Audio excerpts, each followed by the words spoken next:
pessoal, tudo bem? Mais uma vez aqui e hoje com mais um salmo aí super interessante para abençoar aí sua vida. Hoje o nosso salmo é o de 139, também a pedidos, hein? Então deixa aqui seu comentário, o que que você quer ouvir aqui nesse devocional de janeiro, tá? Que aí eu trago, assim que der, eu trago o nosso devocional. Bom, quero agradecer a você que está aí todos os dias, né? Que Deus abençoe grandemente a sua vida. Bom, não esquece, deixa a sua curtida, compartilha, comenta aqui abaixo, tá bom? E então, pessoal, vamos lá ao nosso Salmo 139? Ele é muito interessante, eu amo esse salmo, eu tenho certeza que você também.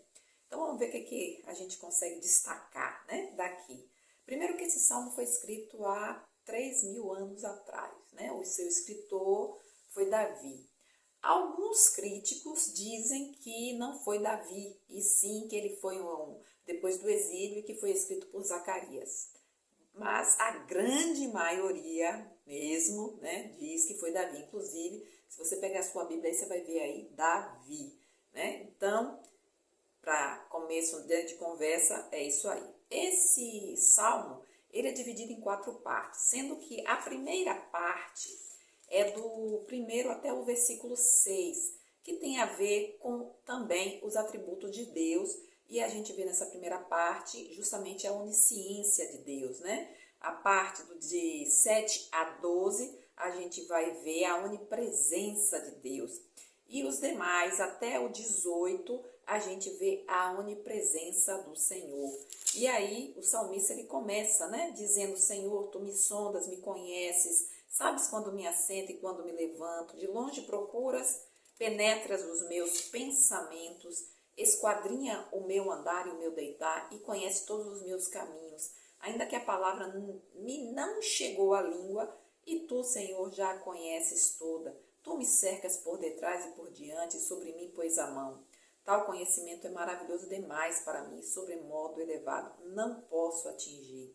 Ou seja, você vê aí a onisciência, que é justamente nesse conhecimento de Deus. Essa segunda parte, que é a onipresença, é justamente quando Davi ele fala, né? Para onde eu me ausentarei do teu espírito? Para onde fugirei da tua face? Se eu subo ao céu, lá estás. Se faço a minha cama no mais profundo abismo, lá estás também. Se tomo as asas da alvorada e me detenho nos confins dos mares, ainda lá me haverá de guiar a tua mão e a tua destra me susterá. Se eu digo, as trevas com efeito me encobrirão e a luz ao redor de mim se fará noite, até as próprias trevas não te serão escuras. As trevas e a luz são a mesma coisa. Aqui a gente vê, né, como Deus é presente. Então Davi, quando escreveu esse salmo, né, a inspiração que ele teve, né, que ele nesse momento colocou, né, dessa forma tão assombrosa para a gente, tão atual, né, um salmo tão antigo, mas com palavras tão profundas, tão verdadeiras, de uma pessoa realmente que tem uma intimidade com Deus e que consegue enxergar um Deus que é invisível justamente através dessas palavras. E Davi, ele nos dá um exemplo de como enxergar Deus, de como vivenciar Deus, de como reconhecer Deus nos nossos caminhos. Pelo menos assim que eu vejo, né? Quando eu leio, quando eu reflito nesse salmo, a maneira, né, como ele vê Deus desde o princípio, e justamente, né, o princípio antes dele existir, que é justamente essa outra parte, que é a terceira, que vai do 13 ao 18, que ele diz: pois tu me formaste no meu interior, tu me teceste no seio de minha mãe, graças te dou, visto que por modo assombrosamente maravilhoso me formastes. As tuas obras são admiráveis e a minha alma sabe muito bem. Os meus ossos não te foram encobertos quando no oculto fui formado e entretecido como nas profundezas da terra. Os teus olhos me viram a substância ainda informe, e no teu livro foram escritos todos os meus dias, cada um deles escrito e determinado quando nenhum deles havia ainda. Que preciosos para mim, ó Deus, são os teus pensamentos, e como é grande a soma deles. Se os contasse, excedem os grãos de areia. Contaria, sem jamais chegar ao fim.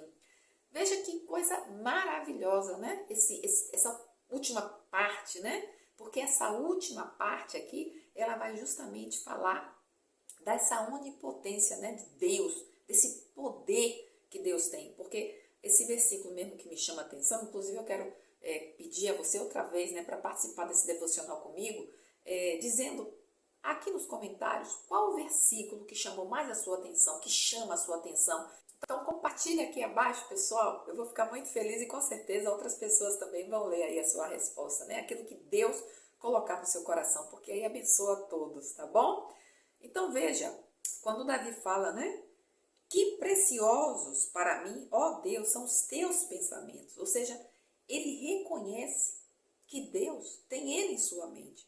Deus tem pensamentos. Da mesma forma que Deus tem pensamentos para Davi, Davi reconhecia, o que eu quero te dizer é que Deus também tem pensamentos a respeito de você. Porque o que Davi está falando aqui seriam as mesmas palavras que eu ou você também teria, né, se pudéssemos ter chegado antes para poder expressar, né, esse louvor, essa adoração a qual Davi coloca aqui nas folhas, né, esse papel, né, ele joga aí essas letras, esse poema, essa poesia a respeito de Deus. Isso aqui é uma verdadeira adoração, né? Então ele reconhece como é precioso os pensamentos de Deus.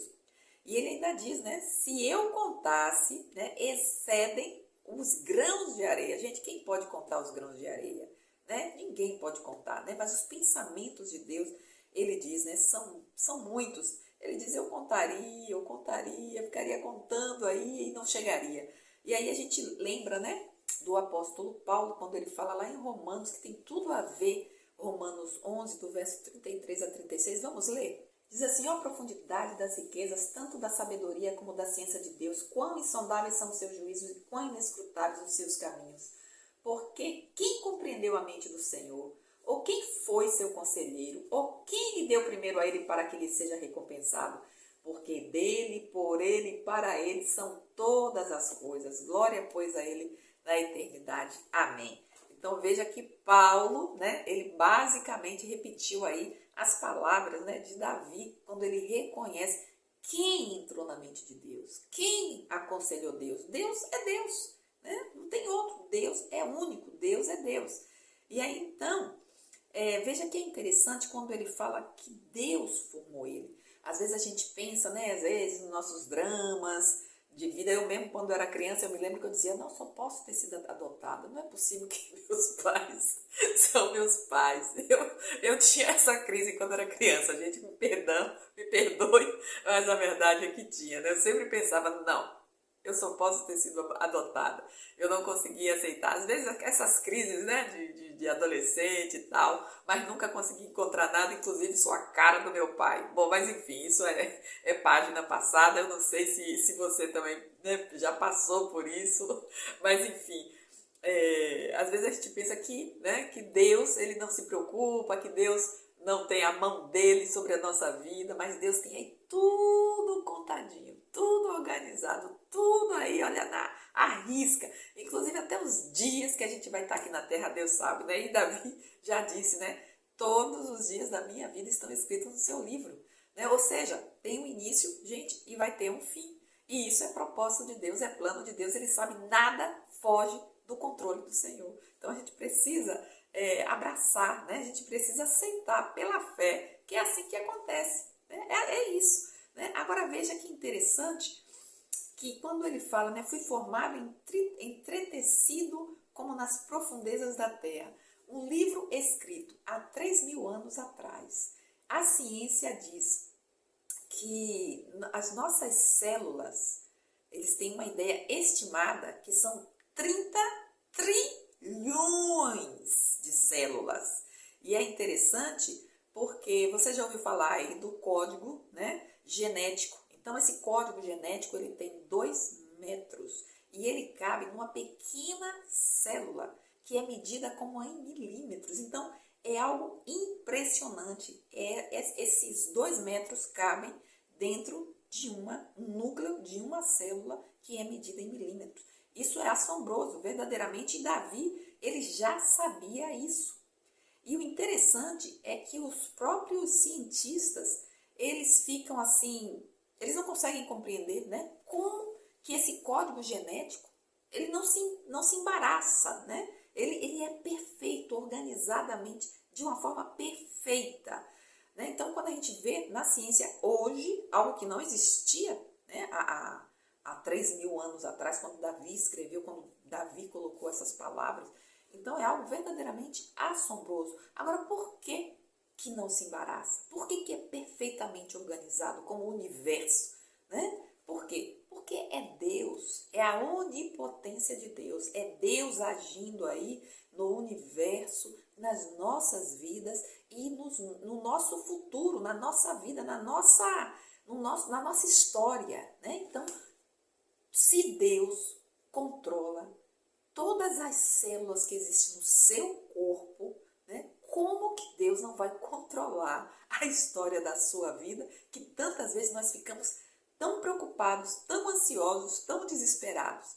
Não é verdade? Então, quando Paulo fala, né? Quem conheceu a mente do Senhor? Quem foi o seu conselheiro? Porque todas as coisas são dele, por ele e para ele, né? Tudo culmina em Deus, né? Então a gente precisa estar realmente descansados, amém? Descansados. E aí quando Davi, ele termina os demais versículos, que é justamente falando, né? Tomar, ó Deus, desse cabo do perverso, apartai-vos, pois, de mim, homens de sangue, eles se rebelam insidiosamente contra ti, e como seus inimigos falam malícia. Não aborreço eu, Senhor, os que te aborrecem, e não abomino os que contra ti se levantam. Aborreço-os como ódio consumado, para mim são inimigos de fato. Sonda-me, ó Deus, e conhece o meu coração. Prova-me e conhece os meus pensamentos, vê se há em mim algum caminho mau e guia-me pelo caminho eterno. Então veja bem, quando ele fala todas aquelas coisas, né, para Deus, quem dera que Deus destruísse o homem sanguinário e tal, e vai falando, né? Só que no final, esse é um desejo do coração dele, né? Porque na verdade, uma pessoa que vê toda essa grandiosidade de Deus, como consegue imaginar que outras pessoas digam, ah não, porque a gente veio do macaco, ah não, porque a gente veio da evolução, né, de uma célula e viemos aí se transformando e tal, até chegar onde chegamos. Ou seja, são pensamentos que não cabem ou não cabiam aqui na mente de Davi, né? E então ele, claro, ele fica transtornado. Como que as pessoas podem agir dessa forma, pensar dessa forma? E então quando ele, da mesma forma que ele pensa isso em relação ao outro, e a gente consegue entender, ele não é uma pessoa hipócrita, porque ele também se coloca numa situação que em algum momento ele pode ter agido mal para com Deus, de toda essa grandiosidade que Deus, né, possui, que Deus é santo. Então ele fala, né, sonda-me, ó Deus. Ele começa a dizer a Deus, Senhor, olha para mim, me sonda, vê se tem algum caminho, vê se há algo errado em mim, né, e me guia pelas veredas da justiça, e me guia pelo caminho eterno, me guia pelo caminho que é agradável a ti. Então é dessa maneira, né, que a gente tem que agir, não de uma maneira hipócrita, sempre pensando no outro. É saber que a gente também precisa, né, se reconhecer de forma humilde e saber que nós precisamos e carecemos, né, que Deus nos sonde, nos examine e veja o que está de errado em mim, né, para que Deus possa consertar, para que eu possa ser agradável a Ele. Então é justamente isso, a nossa oração tem que ser essa, ver se há em mim algum caminho mau e guia-me pelo caminho eterno. É isso que Davi fala, essa tem que ser a minha oração, essa tem que ser a sua oração, amém? Pessoal, chegamos ao final de mais um devocional, Salmo 139, eu espero que você tenha gostado, a mim falou muito forte. Bom, é isso, até amanhã, tá? Que Deus abençoe a sua vida grandemente, beijo grande, fica com Deus e até a próxima, bye bye.